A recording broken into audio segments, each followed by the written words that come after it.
What if I told you that a simple family photograph from 1864 held a secret so dark it would shake an entire town to its core? This isn't just another old picture gathering dust in an archive. This is a window into a truth that someone desperately wanted to hide. A truth written in the hands of a young enslaved man who stood silently beside a seemingly respectable family. If you enjoy this type of content, don't forget to leave a like. It really helps the channel grow. Before we dive in, I want to mention that I'm developing another channel with even more fascinating content like this. Check the description below for the link. You won't want to miss it. Now let's uncover what historians found when they looked closer at this haunting photograph. The photograph arrived at the Charleston Historical Society on a humid Tuesday morning in September 2019. It came in a worn leather portfolio donated by the estate of Margaret Whitmore, a 94-year-old woman who had passed away 3 months earlier. Among dozens of family documents, land deeds, and faded letters, this particular image stood out. Dr. Sarah Chen, the Society's lead archivist, carefully removed the daguerreotype from its protective case. The image showed a family of 4, positioned in the formal style typical of 1860s photography. A stern-faced man in his 40s sat in the center, his hand resting on an ornate chair. Beside him stood a woman in an elegant dark dress with intricate lace collar, her expression unreadable. 2 children flanked them. A girl of perhaps 12 and a boy of 8, both dressed in their finest clothes. But it was the 5th figure that caught Sarah's attention immediately. Standing slightly behind and to the right of the family was a young black man, perhaps 17 or 18 years old. Unlike the family members who stared directly at the camera, his eyes were cast downward. His clothes were simpler but clean, a white shirt and dark vest. In his hands, he held something small, roughly the size of a book. Sarah had seen hundreds of Civil War-era photographs featuring enslaved people. They were usually positioned as servants, often standing in the background, their presence meant to display the wealth and status of white families. But something about this young man's posture troubled her.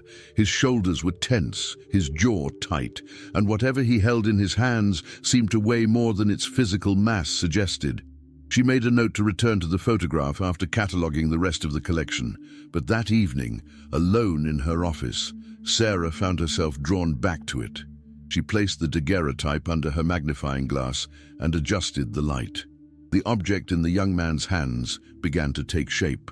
It wasn't a book. It wasn't decorative.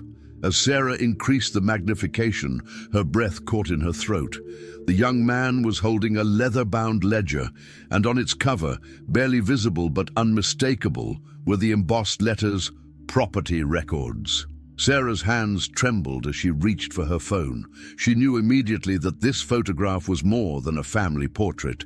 It was evidence. The next morning, Sarah assembled a small team. Dr. Marcus Webb, a historian specializing in slavery in the American South, arrived first. Behind him came Jennifer Park, a digital imaging specialist who could enhance the photograph without damaging the original. "I need you to see this before we go any further," Sarah said, directing them to her computer screen where she'd scanned the image overnight.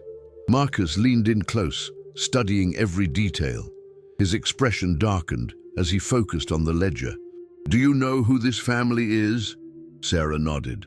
"According to the estate documents, this is the Whitmore family. Thomas Whitmore, his wife Catherine, and their children, Elizabeth and James. The photograph was taken in their home in Charleston in October 1864. October 1864, Marcus repeated slowly. The Confederacy was collapsing. Sherman was preparing his march, and Thomas Whitmore was having a family portrait taken with a ledger of human property on full display. Jennifer began setting up her equipment. "Why would he do that? It seems almost brazen." "That's exactly what troubles me," Sarah replied.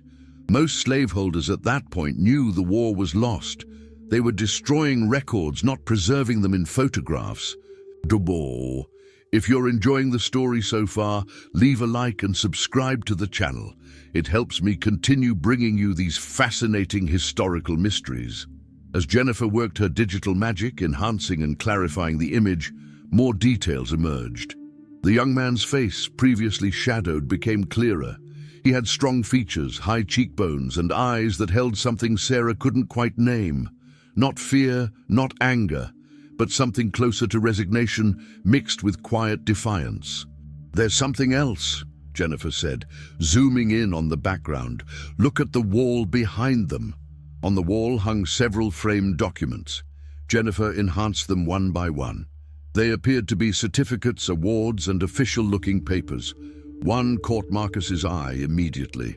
"That's a membership certificate," he said, his voice tight. "Charleston Agricultural Society." "But look at the text beneath the main heading." Jennifer zoomed closer. The words became legible. "Special recognition for excellence in labor management." Sarah felt a chill run down her spine. Labor management. That's what they called it. Marcus stood back from the screen, his arms crossed. This wasn't just a family portrait. This was a statement. Thomas Whitmore was proud of what he did. He wanted it documented. The question is, why? Over the following days, the team dove into research. They combed through census records, property deeds, court documents, and newspaper archives. What they discovered about Thomas Whitmore painted a disturbing picture. Whitmore wasn't just a slaveholder, he was a broker. He bought enslaved people from struggling plantations during the war's final years, then leased them out to factories, dock operations, and other businesses desperate for labor as white men left to fight. He operated a warehouse near the Charleston waterfront, where newly purchased enslaved people were temporarily housed before being distributed to their new locations. But the real revelation came from an unexpected source. Sarah received an email from a woman named Denise Williams, who had seen a news article about the photograph's discovery.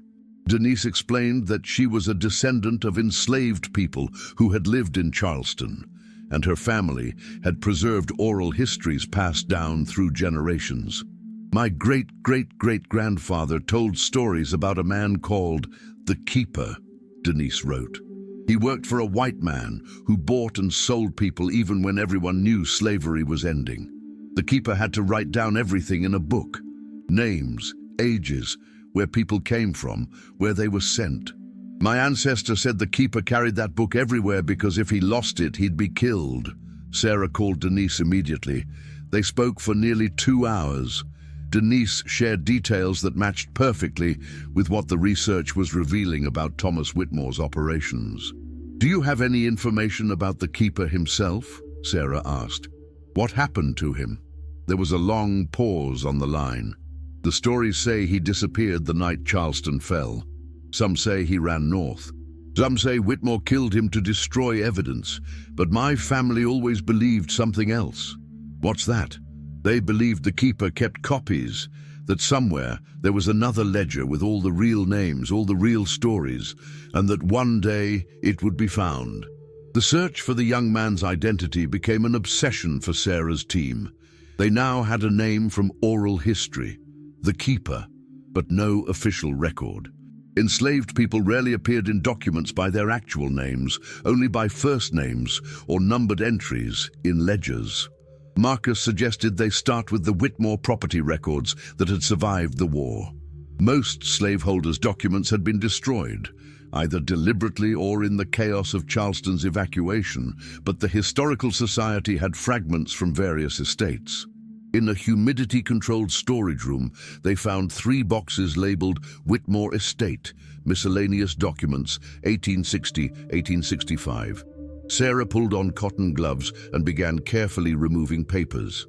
Most were mundane: receipts for goods, letters about business transactions, invoices for supplies. But near the bottom of the second box, Marcus found something significant: a partial page from what appeared to be an account book burned along one edge. "Look at this," he said, laying it flat on the examination table. The page contained a list of names and dates. Unlike typical property records that used only first names, these entries included what appeared to be full names, ages, places of origin, and notations about family connections. Samuel Morrison, age 34, from Virginia, wife Rose, children 3. Elizabeth Parker, age 19, from Georgia, skilled seamstress. Isaiah. The name was cut off where the page had burned. Isaiah, Sarah repeated. How common was that name? Jennifer was already searching historical databases for enslaved people in Charleston in the 1860s. Not uncommon, but not extremely common either. I'm finding maybe 15 to 20 individuals named Isaiah in the records we have, but it was the next discovery that confirmed their suspicions. In the third box, wrapped in oilcloth as if someone had tried to preserve it, was a letter. The paper was yellowed and fragile, dated March 1865, just 1 month before the Confederacy's collapse. It was written in careful, educated handwriting. Mr. Whitmore, sir, I have completed the inventory as requested. The ledger now contains complete records of all 127 individuals currently under management, including family connections and skill assessments. As you instructed, I have maintained duplicate entries in the secondary record. I await your further instructions regarding the placement of the 14 new arrivals from the Beaufort auction. Respectfully, I M, Marcus said. Isaiah M. something. Sarah photographed the letter and sent it to several colleagues who specialized in historical handwriting analysis. The response came back within hours. The handwriting showed formal education, unusual for an enslaved person but not impossible, especially for those who had been taught to assist with business operations. More importantly, one historian recognized the writing style. She had seen similar correspondence in documents related to a Charleston freedman named Isaiah Morrison, who had appeared in Reconstruction-era records. Morrison had been one of the first black men to open a business in Charleston after the war, a small bookshop that also served as an informal school. Could they be the same person? Jennifer wondered. Marcus was already pulling up Reconstruction records. Isaiah Morrison appears in the 1870 census as a 40-year-old bookshop owner. If he was the same person, he would have been around 18 in 1864. The age matches. Leave a comment below about what you think happened to Isaiah and that ledger. I love hearing your theories. They needed visual confirmation. Sarah returned to the photograph, now permanently displayed on her computer screen in the highest possible resolution. She zoomed in on the young man's face, studying every detail. Then she had an idea. The Charleston Freedmen's Bureau kept records after the war, including photographs. If Isaiah Morrison was prominent enough to open a business, there might be documentation. It took 3 days of searching through digital archives, but Jennifer finally found it. A photograph from 1872 showing a group of black business owners standing in front of their establishments. The image quality was poor and the men had aged, but one face stood out. Jennifer placed the 1864 and 1872 photographs side by side on split screens, using facial recognition software to analyze bone structure, eye spacing, and other identifying features. The computer pinged with a result, 87% probability of match. It's him, Jennifer breathed. The keeper is Isaiah Morrison. With this breakthrough, the team expanded their research. They discovered that Isaiah Morrison's bookshop had operated from 1866 to 1891, serving the city's growing black community. He had taught literacy classes in the back room, helped former slaves navigate legal documents, and testified in several court cases about pre-war property disputes. But what caught Sarah's attention was a newspaper article from 1889. The Charleston Daily reported that Morrison's bookshop had been broken into, and the intruder had apparently been searching for something specific. Nothing of value was stolen, but Morrison's personal office had been ransacked. Someone was looking for the ledger, Marcus said with certainty. "The question is, did they find it?" Sarah replied. The article mentioned that Morrison had reported the break-in, but insisted nothing important had been taken. He told police the intruder must have been disappointed, as he kept no money on the premises, but there was something else. In a follow-up article published 2 weeks later, a brief mention appeared. "Mr. Isaiah Morrison has announced his retirement from business, citing health concerns. The bookshop will close at the end of the month." Morrison was only 54 years old. He lived another 23 years, dying in 1912 at age 77. His obituary mentioned that he had been a respected member of the community and a keeper of historical knowledge. "A keeper of historical knowledge," Sarah read aloud. "That's an interesting choice of words." Marcus nodded slowly. "It's like he was hiding in plain sight. Everyone knew him as the keeper, but they thought it just meant he kept knowledge, kept books. They didn't realize what he had actually kept." The team decided to search for Morrison's descendants. If the ledger still existed, perhaps it had been passed down through his family, waiting for the right moment to surface. Through genealogical records, they traced Morrison's line. He had married in 1868 and had 5 children. His descendants had scattered across the country, but several lines remained in South Carolina. Sarah began reaching out, carefully explaining the historical importance of their research without raising false hopes. Some families had no knowledge of their connection to Isaiah Morrison. Others remembered family stories but had no documents to share. Then, in November 2019, Sarah received a call from a man named Marcus Morrison, distant relation to the historian on her team, they discovered with some amusement, who lived in Columbia, South Carolina.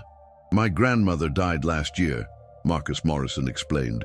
"We're going through her things, and I found something in her attic. It's an old tin box with a letter attached. The letter says it should only be opened by someone seeking truth about the old days. I saw your name in the news about that photograph. I think you should see this." Sarah's heart raced. "Can you describe the box?" "It's about the size of a shoebox, made of metal, pretty rusted. Feels like there's something heavy inside. The letter on top is in an envelope that says, 'For the future' on it." "Don't open it," Sarah said immediately. "We need to preserve whatever's inside properly. Can we come to you?" 2 days later, Sarah, Marcus Webb, and Jennifer made the drive to Columbia. Marcus Morrison met them at his door, the tin box cradled carefully in his arms. They took it to a conservation lab at the University of South Carolina, where specialists could open it in a controlled environment, under bright lights and multiple cameras. A conservator carefully worked the rusted lid. It opened with a soft creak. Inside, wrapped in oilcloth, was a leather-bound ledger. The room fell silent as the conservator carefully lifted the ledger from its metal tomb. Even before opening it, Sarah could see the embossed letters on the cover. "Property Records." It was the same ledger from the photograph. "My God," Marcus Webb whispered. "He kept it. All these years hidden and preserved." The letter that had been attached to the box was opened first. Written in the same careful handwriting they'd seen in the 1865 correspondence, it was dated December 1891, shortly after the break-in at Morrison's bookshop. "To whoever finds this record, I am Isaiah Morrison, and I was born into slavery in Virginia in 1846. I was sold to Thomas Whitmore of Charleston in 1862 when I was 16 years old. He discovered that I could read and write, skills my first owner's children had taught me in secret. Whitmore put me to work maintaining his records. For 2 years I wrote down the names of every human being he bought and sold.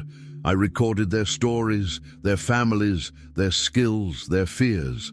I was forced to reduce human lives to lines in a ledger, to transform people into property with the stroke of a pen. But I also kept this, a second ledger, a true record. In Whitmore's official books, people were listed by numbers and simple first names. In this book, I wrote their full names when I could learn them, their places of origin, their children's names, their dreams. I wrote what they told me in the warehouse before they were sent away, often never to see their families again. I kept this record because I believed that one day the truth would matter, that one day someone would care about these names, these lives, these stories. If you are reading this, that day has come. Use this book to tell the world what really happened. Use it to connect families who were torn apart. Use it to prove that we were not property. We were people. Sarah's hands trembled as she read the letter aloud. When she finished, no one spoke for several moments. The conservator carefully opened the ledger. The pages were yellowed, but remarkably well preserved, filled with Isaiah's meticulous handwriting. Each entry contained far more information than any official property record would have included. Entry 47, Rebecca Harrison, age 28, from Richmond, Virginia, purchased March 1863, mother of 3 children, David 8, Sarah 6, and baby Thomas 6 months. Skilled cook and midwife, separated from children who were sold to different buyer, sent to work in textile factory on King Street. She asked me to remember her children's names and ages, hoping they might find each other again someday. She sang to them every night before bed. Entry 52, Marcus Thompson, age 19, from Alabama, purchased April 1863, can read and write, taught by former owner's wife before she died. Fears being discovered as literate, sent to work on dock loading cargo. His mother's name was Grace, and he carried a button from her dress in his pocket. He made me promise to write down that he loved her and never forgot her. Page after page revealed intimate details, not just names and ages, but humanity. Isaiah had recorded personal items people carried, songs they sang, messages they wanted preserved, family connections they desperately tried to maintain. But there was more. Interspersed with the individual entries were Isaiah's own observations. May 1863. Today, Whitmore purchased 12 people from a failing plantation near Columbia. Among them was a woman who recognized 2 men already in the warehouse. They had been childhood friends, separated 10 years ago. They wept to see each other, not knowing if they would be sent to the same place or separated again. Whitmore did not care. He separated them, sending the woman to a household and the men to factory work. September 1863. A mother tried to hide her infant daughter during processing, hoping to keep her. Whitmore discovered the child and sold her to a different buyer, separate from the mother. The woman's screams echo in my memory. Her name was Martha. Her daughter's name was Grace. I pray I live to see them reunited. January 1864. Whitmore has me photograph with the ledger. He wants to show his efficiency to potential business partners. I hold the record of 127 souls, and he smiles for the camera. I keep my eyes down, unable to look at his pride in this evil. The team worked through the night, carefully documenting each page. The ledger contained 127 entries, just as Isaiah's 1865 letter had stated. But the last pages revealed something unexpected. After the final official entry, dated March 1865, there were several blank pages. Then, in slightly different ink, more writing appeared. I write this in June 1865. Charleston has fallen. Whitmore is dead, killed fleeing the city with money and valuables, shot by his own Confederate soldiers who wanted his possessions. I have taken this ledger and hidden it. I have spent the past weeks trying to locate as many of the 127 as I can find. Some have died. Some have disappeared into the chaos of war's end. But I have found 37, and I have told them their information is recorded here. I have promised to keep this record safe until there comes a time when it can serve justice. Below this, Isaiah had created an index, a list of the 37 people he'd found, with notes about their locations and conditions after emancipation. Some had found family members, some were destitute. Some had died from illness or starvation during the war's final days. "This is extraordinary," Marcus Webb said, his voice thick with emotion. "This isn't just a record of slavery, it's a record of survival, of resistance, Isaiah wasn't just a keeper of records, he was a keeper of identity, of humanity. Jennifer had been photographing each page in high resolution. We need to get this information out there. There could be descendants still searching for family connections. This ledger might be the only record of their ancestors' full names, their origins, their stories. Sarah nodded, but her mind was working through something else. The photograph, she said slowly. That photograph was taken in January 1864. Isaiah wrote that Whitmore wanted to show his efficiency to business partners. But why would Whitmore have Isaiah hold the ledger so prominently? Marcus thought for a moment. Documentation. Proof. In 1864, the Confederacy was struggling, but many still believed they would win. Whitmore was advertising his system, his record-keeping, his operation. The photograph was basically a business card. But it's also evidence, Jennifer added. Evidence that survived because Whitmore was proud enough to create it, and because Isaiah was smart enough to preserve the truth behind it. Over the following weeks, the team worked with genealogists, descendants organizations, and historians to verify information in the ledger and connect it with modern families. The results were remarkable. A woman in Michigan discovered that her great-great-great-grandmother, whom she had only known as Grandma Beth, was actually Elizabeth Harrison from Entry 89, a skilled seamstress from Georgia who had been separated from her husband during the war, but reunited with him in 1866. A man in New York learned that his ancestor, listed in family records only as great-grandfather Samuel, was Samuel Morrison from Entry 12, the same surname Isaiah had taken, suggesting a possible family connection that had been preserved through oral tradition if not formal records. If you enjoyed this video so far, leave a like and subscribe. These stories take hours of research to bring you. Dozens of families found pieces of their history they'd never known. Names were restored. Origins were discovered. Connections were made. But one entry troubled Sarah more than any other.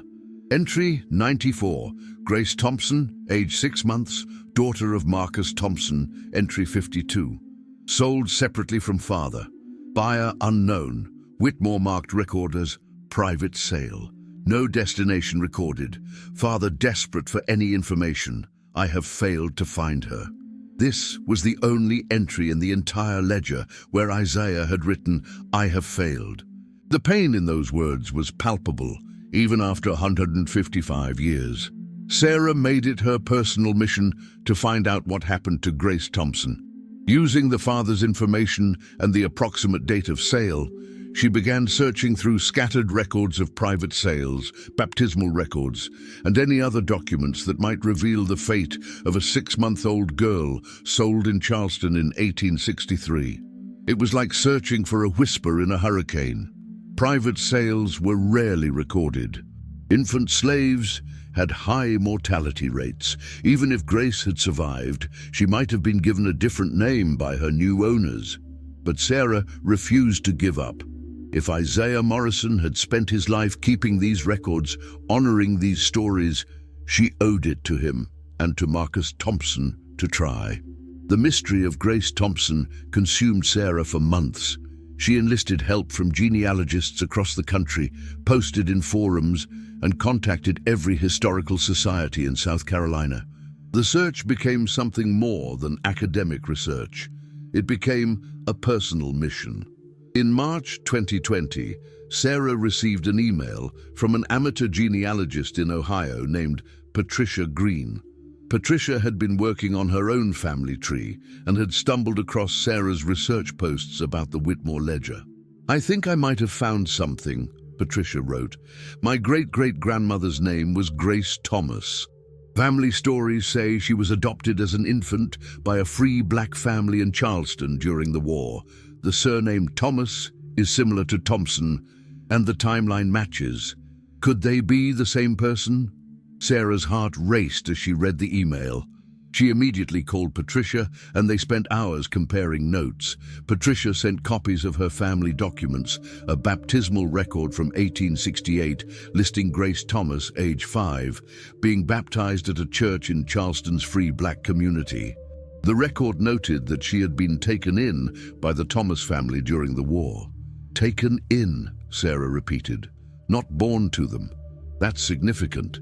Patricia's family oral history told of how Grace's adoptive mother, Hannah Thomas, had been a free woman of color who worked as a laundress. The story went that Hannah had encountered a white man trying to sell an infant at the docks in late 1863. The man seemed desperate, possibly a soldier or trader looking to make quick money before fleeing the city. Hannah had used her life savings, $12, to purchase the baby rather than see her sold to an unknown fate. Hannah never knew the baby's real name, Patricia explained. She named her Grace after her own mother and gave her the family surname. She raised her as her own daughter and never told her the truth about her origins until Grace was grown and married. Sarah felt tears welling up. The pieces fit too perfectly to be coincidence. "Do you have any photographs of Grace?" "Just one," Patricia said. "It was taken in 1910 when she was 47 years old." When Patricia sent the photograph, Sarah stared at it for a long time. Grace Thomas stood straight and proud, her eyes intense and intelligent. In her arms, she held a baby, Patricia's grandmother. Sarah thought about Marcus Thompson, entry 52, who had carried his mother's button in his pocket and made Isaiah promise to record that he loved her. Marcus had died, never knowing what happened to his daughter. But his daughter had lived. She had been saved by a woman who chose compassion over compliance. She had grown up, married, had children, and those children had children, and the line continued. Part of Marcus Thompson survived in Patricia Green, living in Ohio, searching for her roots. Sarah wrote a detailed report connecting the dots between entry 94 and Grace Thomas. While absolute proof was impossible without DNA evidence that no longer existed, the circumstantial evidence was compelling. She shared it with Patricia and added it to the growing database of connections being made from Isaiah's ledger. But something still nagged at Sarah. The ledger had revealed so much, answered so many questions, yet mysteries remained. Why had Whitmore marked Grace's sale as private? Why had he not recorded the buyer? She returned to the historical records, searching for anything about Thomas Whitmore's activities in late 1863. Most of his business records had been destroyed, but she found fragments, invoices, letters, partial account books. In one letter dated November 1863, she found a cryptic reference. "The Charleston Arrangement has been finalized. Discretion is paramount. The items will be transferred through the usual channels, with no direct record of transaction." "The Charleston Arrangement," Sarah murmured. She showed the letter to Marcus Webb. His face darkened as he read it. "This sounds like something illegal, even by the standards of the time. What could be illegal in a slave state about selling enslaved people? Unless," Sarah said slowly, "he was selling to someone who shouldn't have been buying." They dug deeper. By late 1863, the Union had established a blockade around Charleston. Union ships patrolled the waters, and Union sympathizers operated networks within the city. What if Whitmore had been selling enslaved people to someone connected to the Union side? Not to free them necessarily, but to work in Union-held territories. Or what if he had been selling children specifically to intermediaries who promised they would be placed with free black families for a premium price? It would explain the discretion and the lack of official records. "He was hedging his bets," Marcus said with disgust. "Even as he supported the Confederacy publicly, he might have been making deals that would give him credibility with whoever won the war. They would never know for certain." Whitmore had died in April 1865, taking his secrets with him. But the pattern of private sales in the ledger suggested that Grace wasn't the only case.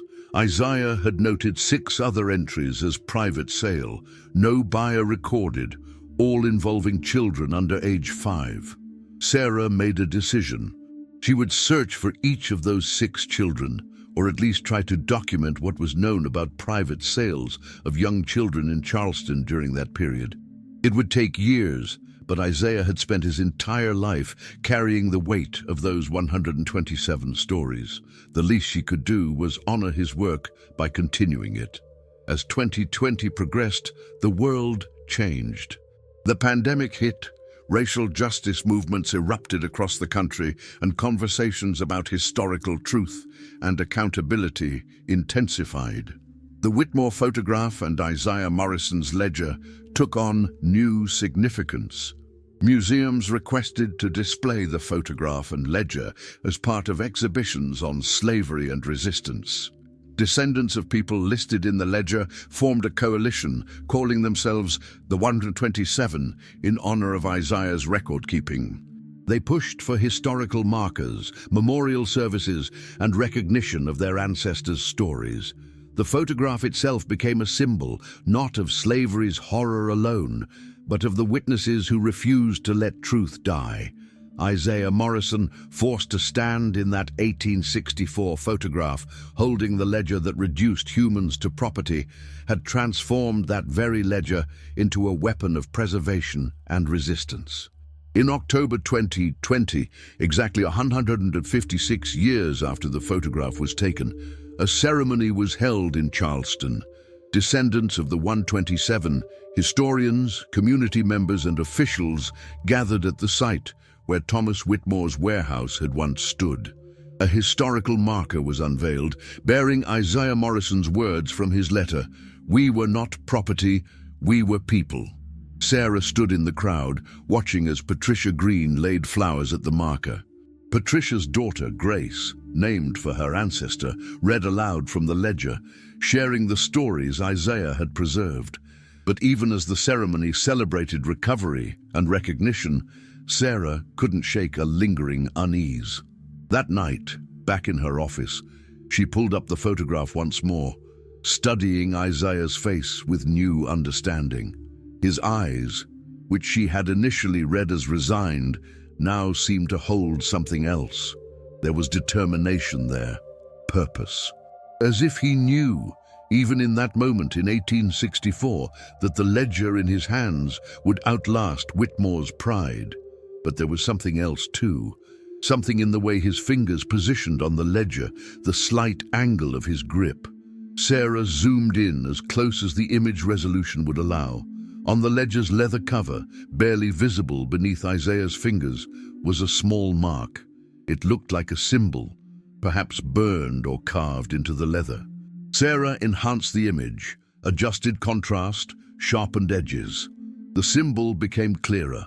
A circle with a cross inside it, and what might be letters or numbers along the edge. Sarah's breath caught. She had seen similar marks before in her research on Underground Railroad symbols and secret communications among enslaved people. This particular symbol, a circle with a cross, sometimes represented safe house or protection.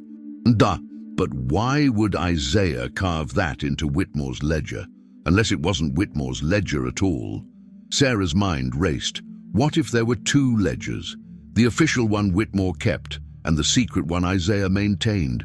What if the ledger in the photograph wasn't the same one found in the tin box? She called Marcus Webb immediately, despite the late hour. "I need to see the ledger again, the actual physical ledger from the tin box." They met at the conservation facility the next morning. Sarah brought high-resolution photographs of the image, printed large enough to see details clearly. The conservator brought out the preserved ledger in its protective case. Sarah examined the cover carefully, comparing it to the photograph. The leather was the same quality, the embossed letters identical. But there, in the lower right corner, was a mark. Not a symbol like in the photograph, but a small repair. A patch where the leather had been damaged and mended. "When was this repair made?" Sarah asked. The conservator examined it under magnification.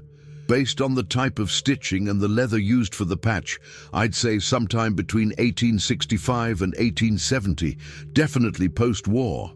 Sarah's theory crystallized. Isaiah made two ledgers, the official one for Whitmore, which would have been destroyed or lost when Charleston fell, and this one, his personal record. He may have started it as a duplicate for Whitmore's purposes, but he maintained it secretly, adding the personal details and stories. The photograph shows the official ledger, Marcus said, understanding dawning. The one Whitmore thought was his record of property, but Isaiah had already started keeping this one, hidden away, and he marked the official one with that symbol, Sarah continued. Maybe as a small act of resistance, maybe as a code to others who might see the photograph, or maybe just as a reminder to himself of his true purpose. They would never know for certain. Isaiah had left behind his letter, his ledger, his records, but like all the best keepers of secrets, he had also left behind mysteries, hints of depths that couldn't be fully explored, suggestions of resistance and rebellion that operated beneath the surface of forced compliance. The photograph had revealed its central secret, Isaiah Morrison's preservation of human dignity in the face of systematic dehumanization. But it also held other secrets, smaller mysteries nested within the larger truth. What happened to Whitmore's official ledger? Were there other records Isaiah kept? What did the symbol really mean? How many other acts of quiet resistance had Isaiah performed that left no trace? These questions would remain unanswered, hovering around the known facts like ghosts, not threatening but present. Reminders that history never fully surrenders its secrets, that every discovered truth opens new questions. Sarah updated her research report, adding the new observations about the possible double ledger and the symbol. She noted that these elements remained speculative, theories built on suggestive evidence but not definitive proof. Sometimes, she reflected, the mystery is part of the message. Isaiah Morrison had spent his life walking the line between compliance and resistance, between visible and invisible, between forced collaboration and secret rebellion. His legacy included both clear answers and lingering questions. If you enjoyed learning about this incredible piece of history, leave a comment below. I'd love to hear your thoughts on Isaiah Morrison's courage and what you think those remaining mysteries might mean. The 1864 photograph had started as what seemed like a simple family portrait, a moment of Southern pride frozen in time. But it had revealed itself to be something far more complex, evidence of a crime, a witness's silent testimony, and a window into one man's quiet war against the erasure of humanity. Isaiah Morrison, standing in that photograph, with his eyes downcast and a ledger in his hands, had known something Thomas Whitmore never understood, that truth preserves itself through those who refuse to let it die, that resistance can look like compliance while plotting its own form of victory, and that sometimes the most powerful act is simply to remember and to write it down. If you haven't already, please subscribe to the channel and turn on notifications so you don't miss future videos. I'm constantly uncovering more fascinating historical mysteries like this one. And if you enjoyed this story, check out the other videos on my channel. There's so much more to explore. Thank you for watching, and remember, behind every old photograph there might be a story waiting 156 years to be told.